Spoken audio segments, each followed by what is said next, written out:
সুদের লেনদেনকারী এবং যারা দাদন ব্যবসায়ী আছে তাদের এই সমস্ত আইন বহির্ভূত কর্মকাণ্ড বন্ধে একটা রিপ্রেজেন্টেশন বা দরখাস্ত দিয়েছিলেন একজন পিটিশনার শচীন্দ্রনাথ শীল নামের এক ভদ্রলোক।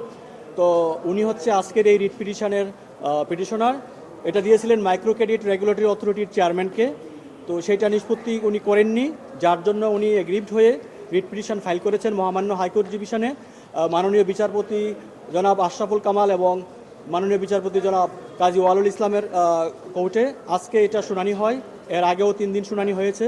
তো মহামান্য আদালত সন্তুষ্ট হয়ে আজকে রুল ইস্যু করেছেন এই মর্মে যে যে চিঠিটা দেওয়া হয়েছিল দাদন ব্যবসা এবং ব্যক্তি পর্যায়ে সুদের লেনদেন বন্ধের প্রতিকার চেয়ে যে চিঠিটা দেওয়া হয়েছিল সেটা নিষ্পত্তি যে করে নাই, এটা যে ইনেকশনটা এটা কেন অবৈধ ঘোষণা করা হবে না এবং এই ধরনের কর্মকাণ্ড যারা করছে তাদের বিরুদ্ধে ব্যবস্থা কেন গ্রহণ করা হবে না এই মর্মে রুল ইস্যু করেছেন, রুল নাইসা ইস্যু করেছেন।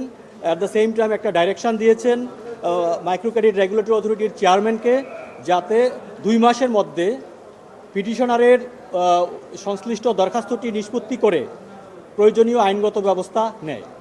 এটা আর্থিক প্রতিষ্ঠান আইন 1993 সালের 4-এর 1 ধারা মোতাবেক এখানে সুস্পষ্ট বলা আছে যে আর্থিক প্রতিষ্ঠান এবং ব্যাংক যারা বাংলাদেশ ব্যাংক এবং সংশ্লিষ্ট অথরিটি কর্তৃক যারা অনুমোদিত তারা ব্যতীত কোনো ব্যক্তি পর্যায়ে কাউকে সুদে লেনদেন করতে পারবে না এবং কোনো দাদন ব্যবসা চলবে না। সেই ব্যাপারে কিন্তু সুস্পষ্ট বিধান আছে।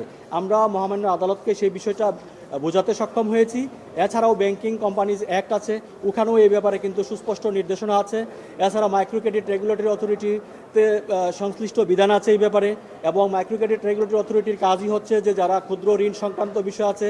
এছাড়া আপনারা নিশ্চয়ই জেনে থাকবেন যারা অবৈধভাবে বিভিন্ন সমাজসেবা সংগঠন অথবা সমবায় সমিতির নামে যাদের আসলে মাইক্রো ক্রেডিট বা এই ধরনের কোনো ফাংশন অপারেট করার কোনো রকম তাদের লাইসেন্স নেই, তাদেরকেও কিন্তু আসলে রেগুলেট করে হচ্ছে micro credit regulatory authority.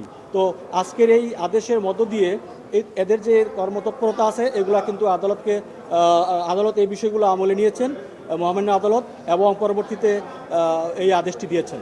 Bank এবং আর্থিক প্রতিষ্ঠান ছাড়া যারা অননুমোদিতভাবে ব্যক্তি পর্যায়ে এগুলো করছে তারা সাধারণত উচ্চ হারে সুদ নেয় এবং গ্রাম পর্যায়ের একদম রিমোট এরিয়ার যারা একদম আনপ্রিভিলেজড মানুষ আছে বিপদগ্রস্ত তাদেরকে জিম্মি করে ব্ল্যাঙ্ক চেক এবং স্ট্যাম্প নিয়ে নেন। পরবর্তীতে এমন ঘটনাও আছে যে ভিটেমাটি ছাড়া হয়েছে, এলাকা ছেড়ে চলে গিয়েছে, তাদেরকে নিষ্ঠুর নির্যাতনের শিকার হতে হয়েছে। এনজিও ক্ষেত্রে যেটা বলেছেন আপনি ঠিকই বলেছেন। আমি আইনে যেটা আছে যে এনজিও যদি হয় তারাও ক্ষুদ্র ঋণ কার্যক্রম পরিচালনা করতে পারবে শর্ত সাপেক্ষে, যদি সেইটা মাইক্রো ক্রেডিট রেগুলেটরি অথরিটি অনুমোদন দেয় এবং এটা যেহেতু রেগুলেটিং বডি এবং এনজিও ব্যুরো আছে, আপনি জানেন এনজিও ব্যুরো থেকে কিন্তু তাদের পারমিশন নেওয়ার বিষয় থাকে। তারা যাদেরকে পারমিশন দেওয়া আছে তারা পারবে। এবং আপনি আরও জেনে থাকবেন যে যারা অনুমোদিত বাংলাদেশে এই ধরনের মাইক্রো ক্রেডিট ট্রানজ্যাকশনের জন্য তাদের কিন্তু একটা তালিকা আছে, সেটা মাইক্রো ক্রেডিট রেগুলেটরি অথরিটি ওয়েবসাইটেও পেয়ে যেতে পারেন এবং এটা কিন্তু মেনটেন করা হয়। এই তালিকা যারা আছে এছাড়া কিন্তু অন্য কেউ আর পারবে না।